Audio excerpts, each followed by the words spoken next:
Estamos celebrando el domingo 19 de este tiempo ordinario y el evangelio que nos regala hoy la liturgia es un evangelio muy conocido. Incluso el mismo Papa Francisco lo propuso a toda la Iglesia universal en un punto de reflexión en torno a una pandemia. Y este evangelio tiene muchos significados, muchos simbolismos que una homilía no nos daría tiempo para agotar pues todos los simbolismos, ¿no? Dice el evangelio: inmediatamente después de la multiplicación de los panes, Jesús hizo que sus discípulos subieran a la barca. En otras traducciones no lo ponen como hizo, sino más bien como obligó a sus discípulos a subir a la barca. Pero no es la obligación como atentar contra tu libertad o ir en contra de tu voluntad, ¿no? Sino más bien es una obligación como aquel padre de familia que va caminando por la calle, una avenida muy transitada, y obliga a su hijo a ir junto a él, ¿no? No lo obliga porque es un mal padre de familia, ¿no? Lo obliga porque quiere prevenir un accidente. No es una obligación que atente contra la obediencia, ¿no? Obedecer a veces lo entendemos como cumplir lo que la otra persona me ordena. Pero al menos en el sentido de fe, la obediencia no es hacer los caprichos de Dios, ¿no? Obedecer a Dios, obedecer lo que Él me dice. En la obediencia, yo soy el primero que recibe esos beneficios. Como aquel papá o mamá que le dice a su hijo, come. Sí, si come el hijo, pues el hijo es el primero que va a recibir esos beneficios. Entonces, dice que los obligó, por así decirlo, ¿no? No en el sentido de atentar contra su voluntad, sino más bien porque es un bien para ellos. La barca significa la iglesia. El mar significa los problemas, las dificultades, todo aquello que atenta, ¿no? Contra la iglesia, contra nuestra vida de fe, contra nuestra paz, nuestra tranquilidad. Cuando en la Sagrada Escritura escuchamos que van de una orilla a otra, no significa que hayan ido de un punto a otro punto, significa más bien la conversión. Jesús les pide que suban a la barca para convertirse, para cambiar. Y lo mismo nosotros, ¿no? A cada uno de nosotros nos pide que cambiemos algo de nuestra vida, que cada uno de nosotros sabemos qué es lo que tengo que cambiar ahorita en esos momentos, ¿no? Yo sé que tengo un pecado, sé que tal vez estoy sumergido en un vicio, en una actitud que tengo que cambiar, me tengo que convertir. Y dice el Evangelio que Jesús los alcanza después, ¿no? Empieza a caminar sobre el agua, ellos movidos, tal vez confundidos por la tormenta, por el miedo. Dice el Evangelio que ven a Jesús, pero lo ven como un fantasma. Y aquí viene un aspecto muy importante. Podríamos decir, a ver, discípulos, a ver, apóstoles, ustedes estaban acostumbrados a ver a Jesús expulsando demonios. Ustedes estaban acostumbrados a ver a expulsar demonios porque también Jesús les dio esa facultad. Y le están temiendo un fantasma. Le tienen miedo a un fantasma si ustedes le tienen la facultad, ¿no? Y el poder, porque Dios les ha dado ese poder de expulsar demonios, y le tienen miedo a un fantasma, pero no significa que hayan visto un fantasma, sino más bien esa es la actitud de una persona que no se ha convertido. Esa es la actitud de una persona que no vive su fe. ¿Cómo ve a Jesús? Lo ve como un fantasma, que se aparece de vez en cuando, ¿no? Que por ahí habla, que por ahí dice, pero no lo ve como Dios, sino como un fantasma, ¿no? Una gran tentación a la cual podemos caer, ¿no? Muchos de nosotros ver a Jesús como un fantasma, ¿no? ¿Cuándo se aparece en tu vida? De vez en cuando, ¿no? De vez en cuando se aparece este fantasma y de vez en cuando dice, habla, ¿no? Pero aquel que vive su fe, a Jesús no lo ve como un fantasma. Por ejemplo, Magdalena, ¿no? En la narración de la resurrección, ve a Jesús, pero dice, lo confunde con el jardinero. Y le dice, maestro, si te has llevado el cuerpo de mi Señor, dime dónde lo has puesto. Ve a Jesús, pero lo confunde, ¿no?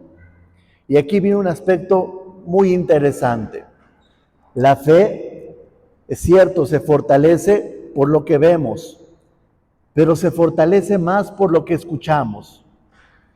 Esta mujer, Magdalena, en la narración de la resurrección, cuando Jesús le habla, es cuando Magdalena entiende, ¿no? Le dice, Rabuní, maestro.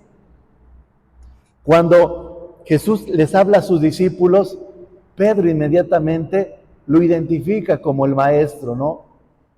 Entonces, nuestra fe no solamente lo fortalecemos con lo que vemos, que a veces lo que vemos, más que fortaleza, puede ser que la debilite. Por eso venimos a la Eucaristía, a escuchar la voz del Maestro. Podemos ver muchas cosas, pero en el momento de escuchar la palabra de Dios, así como Pedro, así como María Magdalena, podemos identificar perfectamente a Jesús. ¿Y qué es lo que le dice, no? Le dice Jesús a Pedro, ven. Pedro, podríamos decir, ¿no? Estaba como retando al maestro. Si eres tú, Señor, si eres tú, mándame a ti caminando sobre el agua, ¿no? Como muchos de nosotros, ¿no? Si me concedes esto, te prometo el otro, ¿no? O concédeme esto, ¿no? A veces como los niños chiquitos, ¿no? Nos llevamos y ya no nos aguantamos con Dios, ¿no? Dios nos concede, ¿no? A veces yo lo escuchaba como algunos padres en el seminario nos decía, cuidado con lo que piden, ¿ah? Porque a veces lo que piden puede ser más allá de lo que ustedes esperan, ¿no? Jesús le dice, ven. Pedro empieza a caminar, pero cuando empieza a experimentar tal vez el agua, tal vez el viento, tal vez lo inestable, ¿no? Empieza a experimentar el miedo, y el miedo hace que Pedro empiece a hundirse. ¿Qué es lo que le dice Jesús, no? Jesús le dice, ante la ayuda que le pide Pedro, ¿no? Sálvame, Señor, ¿no? Jesús le responde, hombre de poca fe, ¿por qué dudaste? Pocas palabras, Jesús está regañando a Pedro porque no tiene fe, porque tiene miedo. Y aquí podríamos decir, a veces le tenemos más miedo al regaño que al hundirnos. A veces yo lo he escuchado, ¿no? Como entre ustedes se dice, ¿no? A veces me lo han dicho a mí, ¿no? Oye, ¿por qué no te confiesas? Ay, no, es que el Padre me va a regañar, ¿no? Bueno, si tú esperas que se te aplauda, que se te dé un reconocimiento por tus pecados, pues difícilmente lo vas a encontrar, al menos en mi confesionario, ¿no? En mi confesionario no vas a escuchar, muy bien, eres un buen pecador, esfuérzate, sigue adelante, ¿no? No. Pero a veces le tenemos más miedo a un regaño que al morir en pecado mortal y experimentar la condenación. A veces le tenemos más miedo a otras cosas que al hundirnos en un vicio, que al hundirnos en un pecado, que al hundirnos en una situación negativa. Quienes podemos experimentar el pecado, a veces le tenemos más miedo a otra cosa, ¿no? Los que experimentan la infidelidad o el adulterio dentro del matrimonio, a veces le tienen más miedo que los cache el esposo, que los cache la esposa, que el destruir su propio matrimonio. Le tienen más miedo a otra cosa que a lo que le deberían de tener miedo, ¿no? Yo se los he dicho en otros momentos, ¿no? A veces luego me dicen, Padre, vaya a bendecir mi casa porque a las 2 de la mañana se escucha, se prende la licuadora, se prende la televisión, ¿no? ¿Qué le digo? A ver, confiésate, comulga y vas a ver que no se va a prender nada, ¿no? A veces le tenemos más miedo a eso que morir en pecado mortal. Entonces, Jesús reprende, por así decirlo, se enoja, ¿no? Si le pudiéramos poner un sentimiento humano, ¿no? No con Pedro, sino más bien con su actitud, ¿no? De tenerle más miedo a eso, ¿no? Y viene precisamente como la conclusión de este evangelio, ¿no? En cuanto subieron a la barca, que habíamos dicho, la barca significa la iglesia, una barca donde va Jesús, el viento se calmó. Es decir, cuando Jesús no va en la barca, experimenta la tormenta. Pero cuando Jesús va en la barca, el viento se calma. Y así es nuestra vida de fe. Cuando a Jesús le abrimos la puerta, ¿sí? Podemos experimentar muchas seguridades. No es que se resuelvan por arte de magia los problemas, pero es más fácil, ¿no? Enfrentar o poder sobrellevar esas situaciones que cuando a Jesús lo sacamos de nuestra barca, de nuestro corazón. Cuando a Jesús lo sacamos de nuestro corazón, un riesgo muy probable es que nos acostumbremos al pecado y que el pecado lo veamos como algo normal.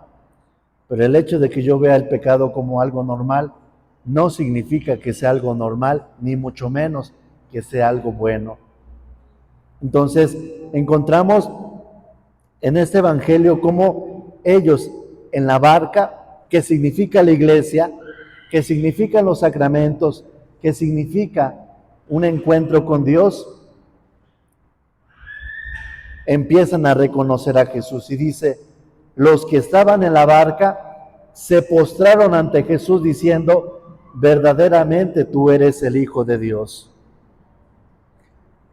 Como lo hacemos en la Eucaristía cuando nos ponemos de rodillas. Lo reconocemos, nos postramos.